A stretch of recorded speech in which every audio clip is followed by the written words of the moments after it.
마태복음 2장 1절부터 11절까지 말씀입니다. 헤롯 왕 때 예수께서 유대 베들레헴에서 나시매 동방으로부터 박사들이 예루살렘에 이르러 말하되 유대인의 왕으로 나시니가 어디 계시냐?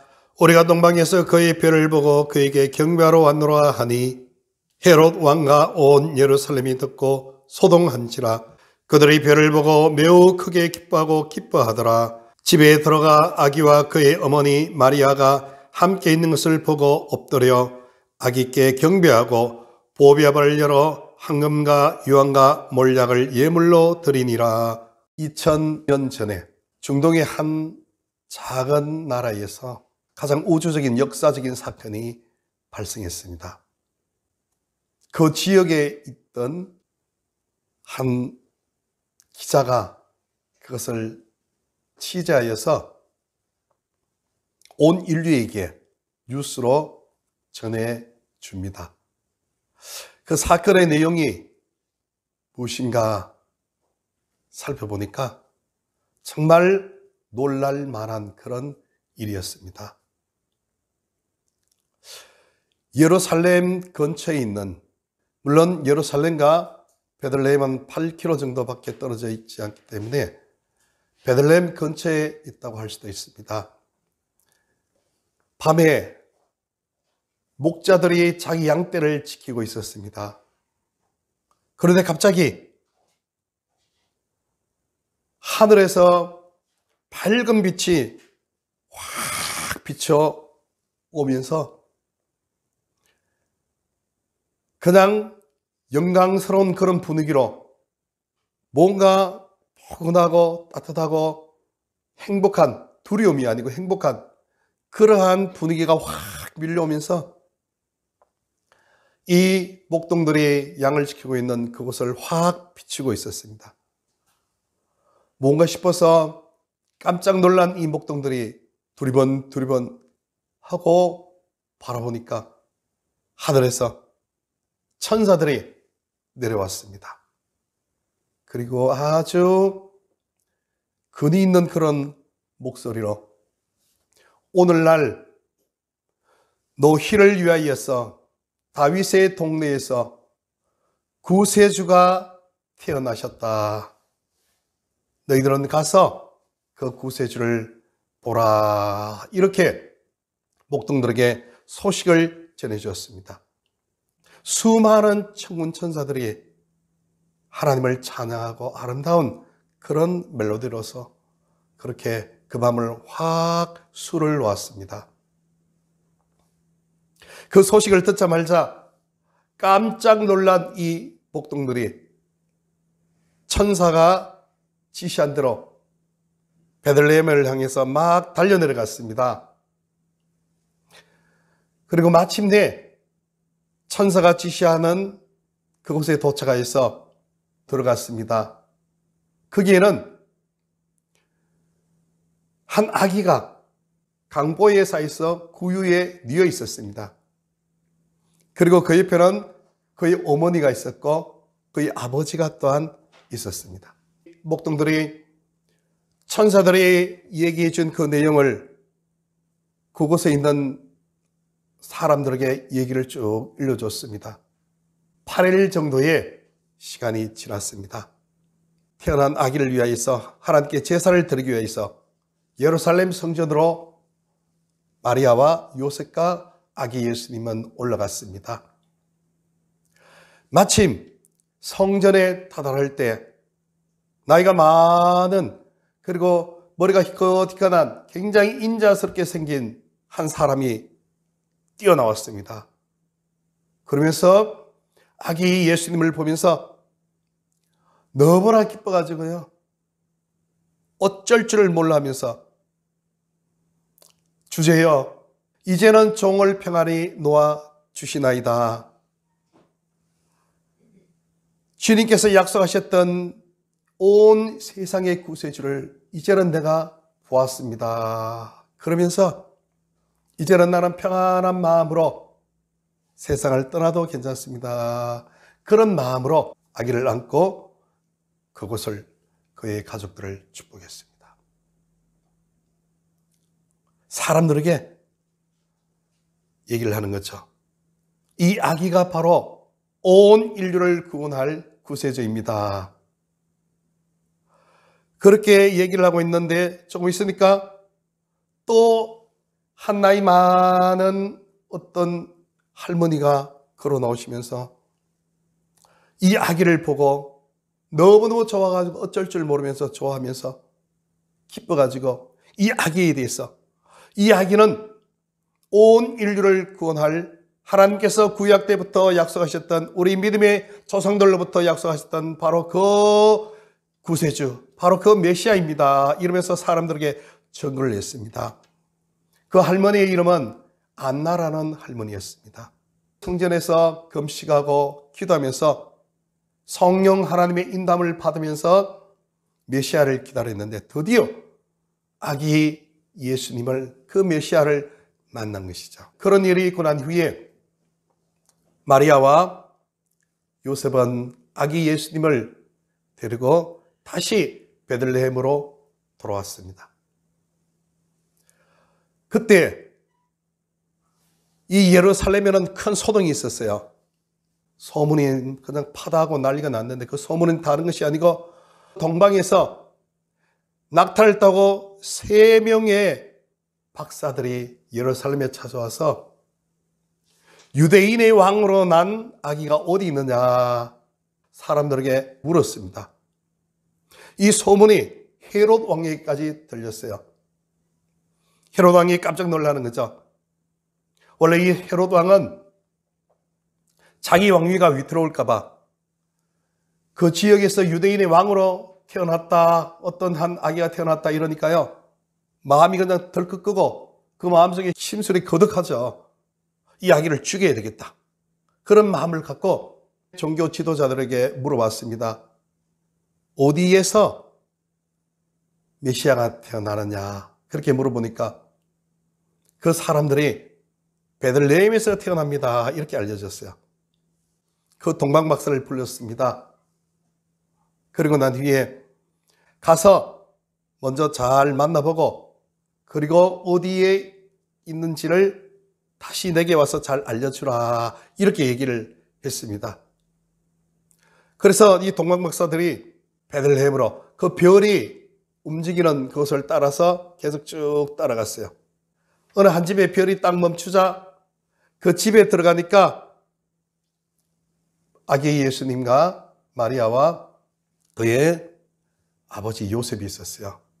그래서 그 예수님을 보고 무릎을 꿇고 경배하면서, 이때 경배한 것은 그냥 인사 정도가 아니고요, 예배입니다. 예배. 예수님을 만왕의 왕으로, 유대인의 온 인류의 구세주로 알고 경배를 했습니다. 그러고 난 후에 천사가 꿈에 지시를 합니다. 헤롯에게 돌아가지 말고 바로 너희 고국으로 돌아가라. 그 지시함을 받고 자기 고국으로 돌아갔습니다. 그리고 연이어서 요셉에게 하나님께서 현몽하여서 지금 이 헤롯이 죽이려고 하니까 가지 말고 애굽으로 가라고 말씀하셨습니다. 지시한 대로 애굽으로 피난했다가 거기서 헤롯이 죽었다는 소리를 듣고 다시 올라왔다가 원래 마리아가 살던 그 본 동네 갈릴리에 가서 그곳에서 지나게 되었다는 것입니다. 이것이 예루살렘에서 주어진 소식입니다. 예수님께서 태어나셨을 때 동방박사들이 아기 예수님 태어나지 말자 구유에 누워 계신 아기 예수님을 보고 경배하였다. 우리가 그렇게 좀 생각을 많이 하고 있습니다. 그런 모습이 아니고요, 성경의 모습을 자세히 이렇게 보면은 동방박사는 목자들이 아기 예수님을 만나고 난 이후에 최소한 8일 이후에 예수님께 가서 경배를 하였다는 겁니다. 이런 뉴스를 통하여서 한번 하나님께서 우리에게 어떤 교훈을 주시는지 하나님 말씀을 분석해 보기를 원합니다. 먼저 신앙은 문제를 회피하는 것이 아니고 문제와 싸워서 승리하는 것이 우리의 신앙이라는 것입니다. 1절을 보면은 헤롯 왕 때에 예수님께서 베들레헴에 나심에 그렇게 얘기했습니다. 예수님이 베들레헴에 태어나셨다는 것은요, 그것은 미가서 5장 2절에 있는 말씀처럼 이미 예수님께서 오시기 800년 전에 예언이 되어 있는 내용입니다. 예수님께서는 그냥 평범한 한 사람으로 오신 것이 아니고 예수님은 온 인류를 구원하시는 구세주로 이 땅에 오셨다는 것입니다. 그런데 여기에서 우리가 주목할 사실이 하나 있는데요. 예수님께서 탄생하셨을 때 그때의 때가 과연 어떤 때였냐? 바로 헤롯이 통치하던 그 때였습니다. 헤롯은 굉장히 엄중하고 강교하고 욕심이 많은 그런 사람이었습니다. 자기의 왕권을 지키기 위해서 자기 아내도 죽이고 자기의 친 두 아들도 죽여버릴 정도로 아주 무서운 그런 사람이었습니다.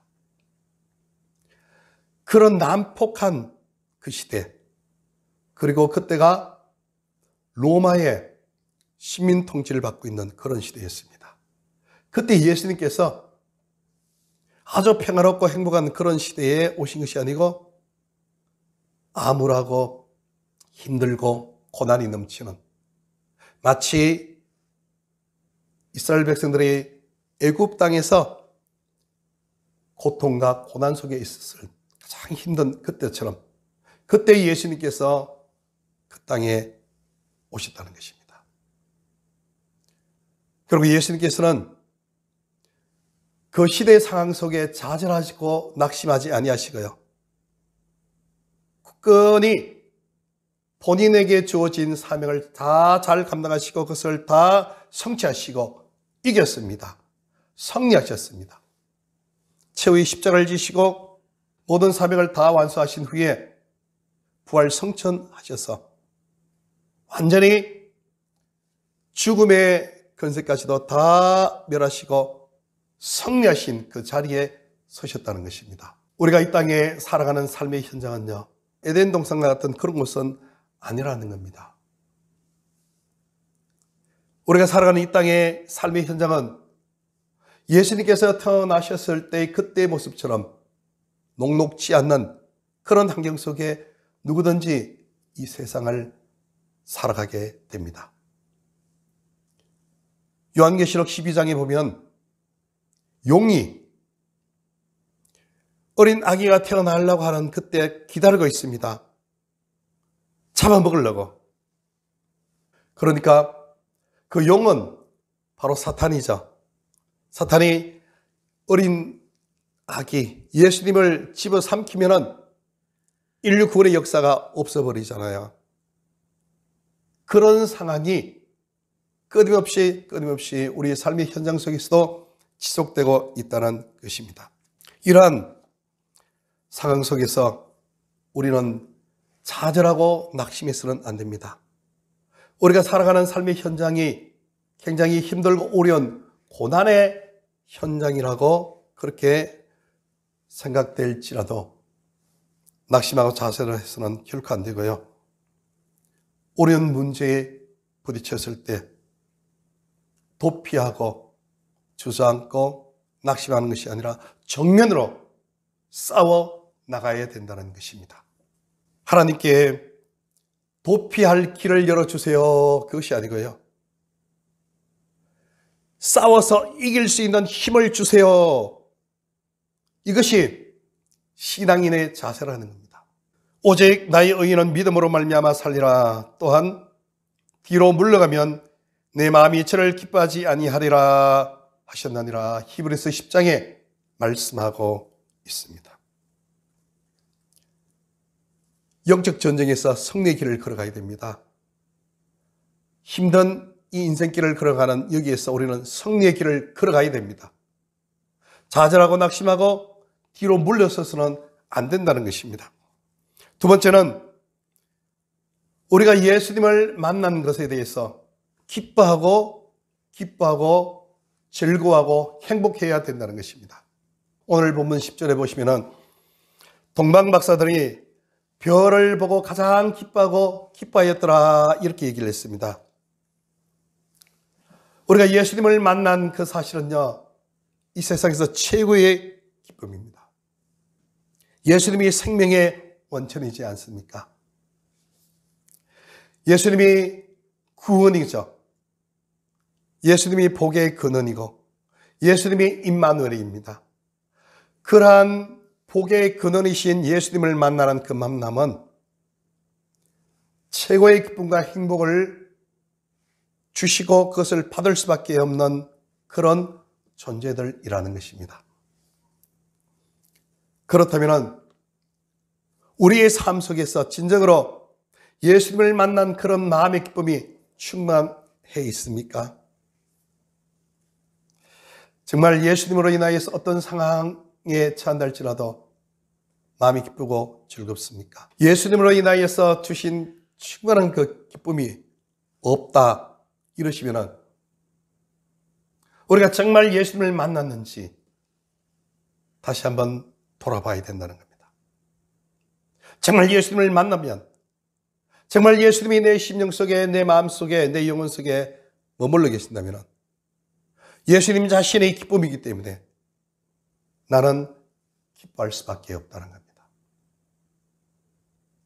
예수님을 만났다고 하는데도 내 마음속에 정말 영원한 생명의 기쁨이 없다 이러면 사실은 내 속에 예수님이 안 계신 겁니다. 그 사람은 진짜 구원을 받은 사람인지 안 받은 사람인지 몰라요. 그 먼 거리에서 동방 박사들이 별을 보고 찾아왔습니다. 그 별을 볼 때도 얼마나 많은 연구를 했겠습니까? 얼마나 많은 공부를 했겠습니까?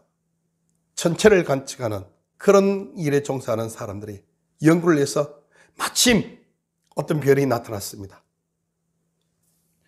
그 별을 따라서 그 먼 길을 물 건너고 산 건너고 사막을 건너서 와서 드디어 그 별 앞에 다다랐을 때 그 기쁨이 얼마나 많겠습니까? 동방 박사들이 본 이 별은요, 온 인류의 메시아를 보내주시는 그런 징표로서 그렇게 사인을 받았던 것입니다. 그래서 그들은 예루살렘에 가서 뭐라고 얘기했는가 하면은 유대인의 왕으로 나신 이가 어디 있느냐 이렇게 얘기했습니다. 유대인의 왕, 즉 온 인류의 왕으로 나신 이가 어디 있느냐 그렇게 질문한 겁니다. 유대인의 왕, 이 동방 박사들이 얘기한 유대인의 왕은 온 인류의 구세주를 얘기하는 겁니다. 이스라엘 백성들이 얘기하는 그런 왕은 어떤 왕인가 하면은 다윗의 자손 왕 이렇게 얘기합니다. 다윗의 자손. 다윗의 자손은 다윗의 자손으로서 다윗과 같은 현실적인 삶의 현장 속에서의 모든 식민지를 다 타파하고 다윗 시대의 그 풍성했던 그런 나라를 회복할 그 왕을 그들은 구했지만은 동방 박사들이 만난 그 왕은 유대인의 왕이었습니다. 그 유대인의 왕, 온 인류의 구세주인 왕, 이방인들이 찾아가서 만난 그 왕을 알려하자마자 얼마나 기쁘고 얼마나 좋고 행복했겠습니까? 그 기쁨이 우리 속에 있어야 된다는 겁니다. 우리가 아무리 힘들고 어려운 상황에 처한달지라도요,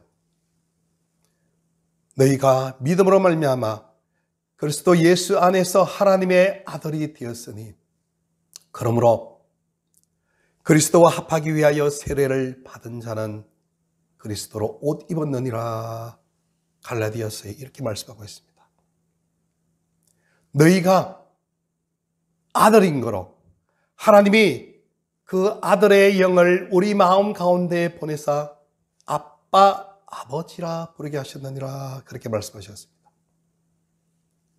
그러므로 이제는 너희가 종이 아니고 아들이니 아들님으로 하나님으로 말미암아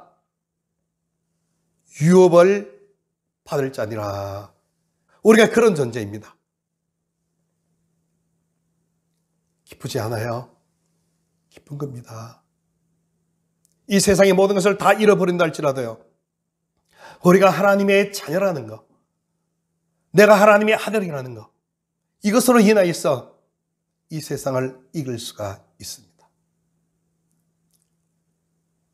사나 죽으나 우리는 주님 것, 죽든지 살든지 우리는 주님의 것입니다.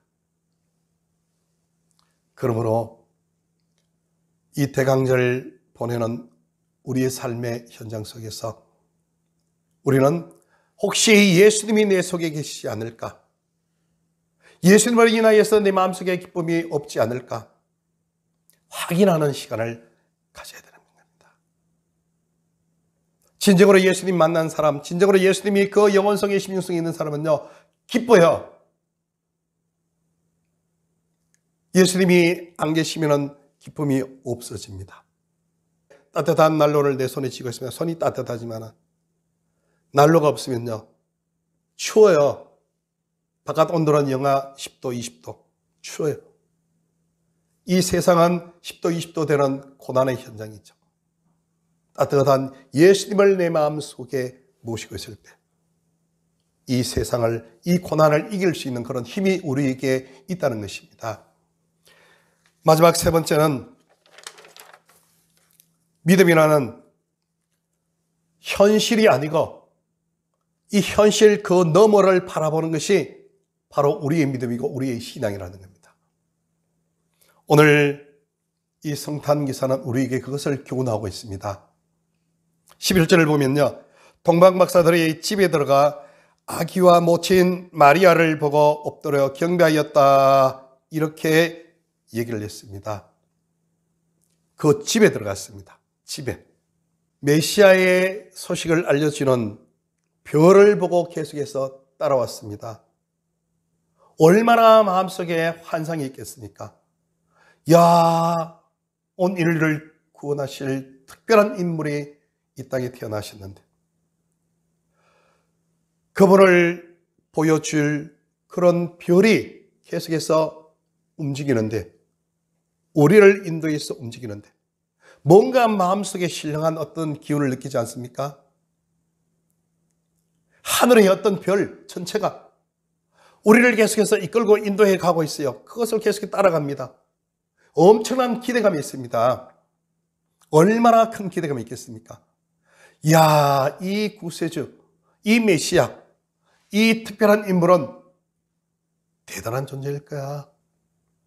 아마 어마어마한 그런 곳에 이분이 태어나셨을 거야. 어느 왕궁일까? 어떤 기적들이, 어떤 화려한 그런 배경들이 그 아기를 감싸고 있을까? 기대감을 갖고 막 이렇게 왔습니다. 그래서 헤롯 왕까지 만나보고 그런 분이 있습니다. 별을 따라 왔습니다. 막 그냥 기대감으로 왔습니다. 웬걸 딱 가보니까요, 초라한 집입니다. 아주 초라한 집. 그 집에, 아니, 엄마라고 얘기하는 사람도 아주 나이도 많지 않아요. 20살 이하 되는 그런 한 그냥 가냘픈 여인이 있고, 요셉이라는 사람도 보니까 귀족의 어떤 찬란한 옷을 치장을 하고 있는 그런 모습이 아니고 초라한 시골 촌부와 같은 그런 모습으로 있는 겁니다. 아기를 보니까 아기를 썼던 강보, 그것도 막 대단한 것이 아니고요, 그냥 아주 평범한 그런 천이죠. 아기가 있어요. 실망 안 하겠습니까? 혹시 여러분이라면 실망 안 하겠습니까? 대단하다고 왔는데요, 가보니까 그냥 평범해요, 그냥. 그런데 이 아기, 거기에 있는 그 모습, 그 현장, 그 너머를 보는 겁니다. 신앙은요, 하나님의 약속을 보고 하나님의 인도하심을 보고 그 너머를 바라보는 그 신앙으로 이 동방박사들은 위대한 일을 다 이루었던 것입니다. 베드로가 물에 풍덩 빠질 때 이 파도 주변에 있는 환경 위험 그 너머에 계신 예수님을 잃어버렸어요. 바라보지 못할 때 물에 풍덩 빠져버렸습니다.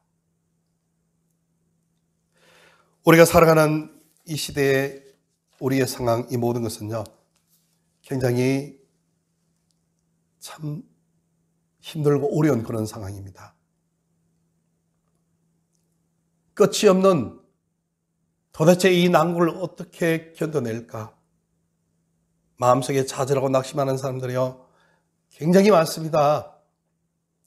사람이 희망이 없으면 모든 걸 다 포기하게 되는 거죠.